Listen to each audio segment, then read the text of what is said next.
4 মাসের মেয়ে নিয়ে যেদিন প্রথম দিদির বাড়ি গেলাম, জামাইবাবুর পিসি চোখ বড় বড় করে বলল, এ বাবা রিনি, তোমার বাচ্চাটা তো একদম ইঁদুরের বাচ্চার মতো একটুখানি হয়েছে গো। মেয়েটাকে ঠিক করে যত্ন করো না নাকি? নাকি জন্মের সময় কোনো অসুবিধা ছিল? ভালো ডাক্তার দেখিয়েছ?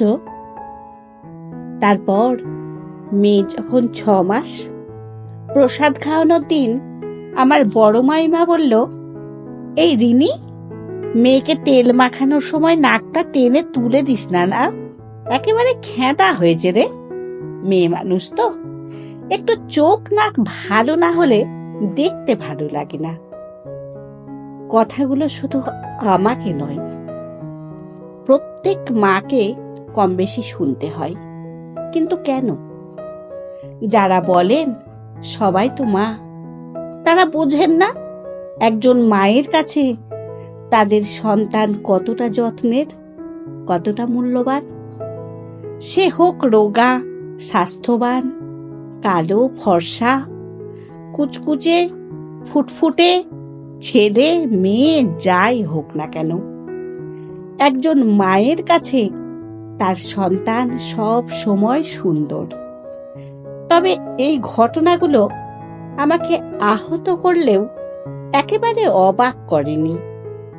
কারণ এর চেয়ে অনেক বেশি অবাক হয়েছিলাম যখন হসপিটালের বেডে এক কোনায় বসে আমার এক দূরসম্পর্কের আত্মীয়া বলেছিলেন, ও মা, এত কিছু বাড়ি থেকে টেনে এনেছো, এগুলো কিন্তু কিছুই বাড়িতে উঠবে না, নতুন পুরনো যাই হোক না কেন, এই সব কিন্তু ফেলে দিতে হবে, কারণ হসপিটালের ছোঁয়া জিনিস অশুচি, ও ঘরে তোলা যায় না।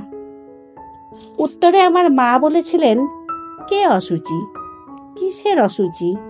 আমি ওসব মানি না দিদি, আসলে এগুলো নতুন কাপড়, আমি কেচে গঙ্গা জল দিয়ে তুলে নেব।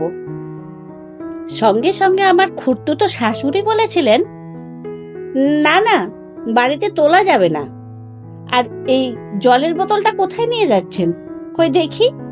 বলেই আমার মায়ের হাত থেকে কেড়ে নিয়ে এইসব এখানে ফেলে রেখে যান বলে ডাস্টবিনে ফেলে দিলেন। আমি আমার সন্তানকে নিয়ে তখনও বাড়ি ফিরতে পারিনি। আমি তখনও যন্ত্রণায় কাতরাচ্ছি। ছোট্ট মেয়েটা মাঝে মাঝে কেঁদে উঠছে।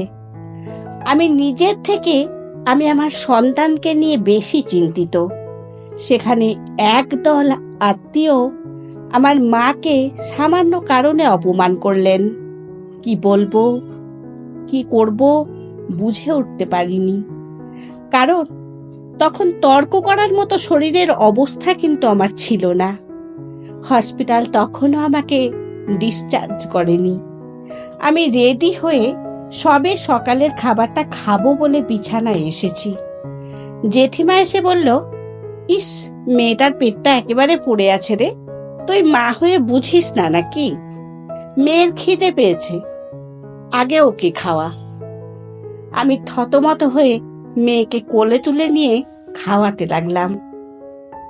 কিছুক্ষণ পর মা এসে আমার খাবারটা ওই অবস্থায় আমার মুখে তুলে দিতে লাগলো। জেঠিমা বলল, খাইয়ে নিয়ে তারপর না হয় খাবে, দেখছো মেয়েটাকে খাওয়াচ্ছে। মা হেসে জেঠিমার দিকে তাকিয়ে বলল, দেখছি তো, নিজের একদম খালি পেটে মেয়েটাকে খাওয়াচ্ছে। ও তো আমার মেয়ে, আমার মেয়ে খালি পেটে থাকলে আমারও তো কষ্ট হয়। 4টে দিন সারা দিন রাত মা আমার কাছে থাকলো, সদ্য জন্মানো বাচ্চাটার কেয়ার করলো, স্বামী দেখাশোনা করলো। তখন কিন্তু কাউকে পাশে পাইনি। আর ছুটির দিন কয়েক ঘন্টার জন্য শুধু দেখতে এসে এইসব নিয়ম কানুন, উচিত অনুচিতের বহর দেখে সত্যি আমার হাসি পাচ্ছিল। একটা মেয়ের বিয়ের পর থেকে মা হওয়ার জার্নিটা কম স্ট্রাগলের নয়। 21+ আমার বিয়ে হয়েছিল, তখনও পড়াশোনা শেষ হয়নি। আমি আর আমার স্বামী দুজনেই সিদ্ধান্ত নিয়েছিলাম পড়াশোনা শেষ না করে ফ্যামিলি প্ল্যানিং করব না। বেশ দুজনে ঘুরে বেরিয়ে জীবনটাকে নিজেদের মতো করে একটু কাটাবো। কিন্তু বিয়ের বছর ঘুরতে না ঘুরতেই শুরু হলো আত্মীয় পরিজন পাড়াপড়শিদের একটাই জিজ্ঞাসা, তাহলে নতুন খবর কবে পাচ্ছি? বিয়ের 2.5 বছরের মাথায় ননদের সাধের অনুষ্ঠানে গিয়ে এক প্রতিবেশী শাশুড়ি মাকে বলেই বসলেন, মেয়ের ঘরে তো প্রদীপ জ্বলল, এবার ছেলের ঘরে কবে শুনবো? অনেকদিন তো হলো। আমি উত্তর দিতে পারতাম, দিইনি। কারণ নিজেদের একান্ত ব্যক্তিগত নেওয়া সিদ্ধান্ত অতগুলো লোকের সামনে ব্যাখ্যা করতে রুচি হয়নি আমার। অবশেষে বিয়ের 5 বছরের মাথায় আমার মা হওয়ার সুযোগ এলো। বলা ভালো, তখন আমি মায়ের দায়িত্ব পালনের জন্য মানসিকভাবে প্রিপেয়ার হয়েছিলাম বলেই মা হতে এগিয়েছিলাম। খবর শুনে তো দুবাড়ির সকলেই খুব খুশি। এখন মেয়ে নিয়ে সকালে উঠে জলখাবার, রান্না, সংসার, কাজকর্ম সেরে মেয়েকে খাওয়াতে, স্নান করাতে, ঘুম পাড়াতে গিয়েই অর্ধেক দিন আমার স্নানই করা হয়ে ওঠে না। সন্ধ্যা দিয়ে রাতে রুটি তরকারি করে মেয়েকে সঙ্গ দিতে গিয়ে চুলে চিরুনিই পড়ে না। রাতে ঘাড়ে বালিশ নিয়ে কোলে মেয়ে নিয়ে জোর করে চোখ দুটো খুলে রাখতে হয়।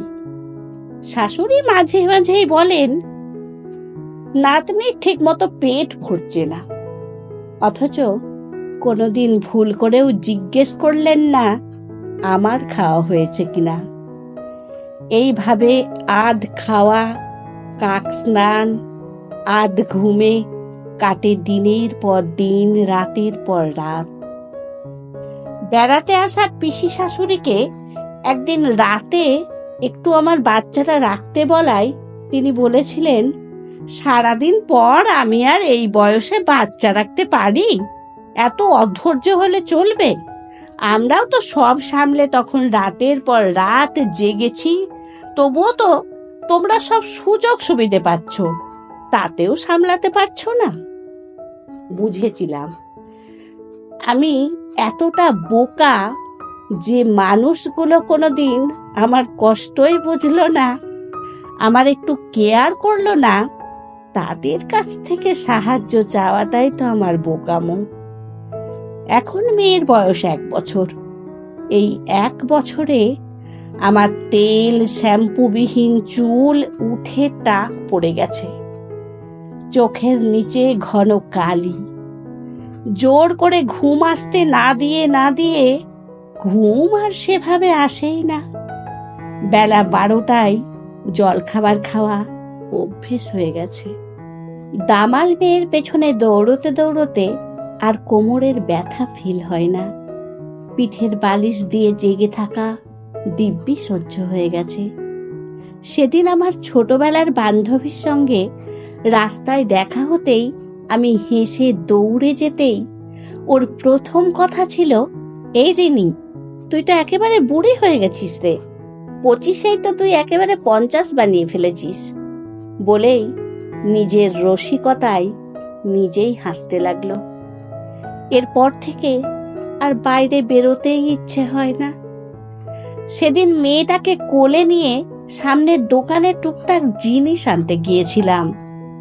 রাঙা কাকিমা জানালা দিয়ে মুখ বাড়িয়ে বললেন, ও বৌমা, এই রোদে একটা ছাতা নাওনি? একে তো মেয়েটা কালো হয়েছে, এই রোদে তো কয়লা হয়ে যাবে। রাঙা কাকিমা কিন্তু এই রোদে মেয়েটার শরীরটা খারাপ করবে বলেও উদ্বিগ্নতাটা প্রকাশ করতে পারতেন। এমনকি সব জেনেও শাশুড়ি মা, কাকি শাশুড়ি নতুন বউকে দেখিয়ে বলে, কি সুন্দর সেজেগুজে থাকা বউটা, আর আমাদেরটাকে দেখো একেবারে ভূতের মতো ছিঁড়ি হয়েছে। আচ্ছা, এই কথাগুলো বলে আমরা কি আনন্দ পাই? একজন মানুষের সঙ্গে দেখা হলে তার ভালো মন্দ কাজ কর্ম, শরীরের গতিক, পরিবারের খবরও তো জানতে পারি। তা না করে বেশিরভাগ সময়ে কে অসময়ে বুড়িয়ে গেল, কার মাথায় টাক পড়ল, কোন মেয়েটা সরকারি চাকুরে কাকুর বয়সী ছেলেকে বিয়ে করলো, কোন বেকার ছেলেটা ভালো মেয়ে পটালো, কার বাচ্চাটা স্পেশাল চাইল্ড হলো, এই সব নিয়ে এত আলোচনা, এত আঘাত কেন? কঠিন সময়ে ল্যাং মেরে মস্করা করে মানুষকে দুমড়ে মুচড়ে না দিয়ে আমরা অন্য ভূমিকাও তো নিতে পারি। মানুষের ব্যাপারে খারাপ মন্তব্য করার আগে তার এই অবস্থার গল্পটা মন দিয়ে শুনতে পারি।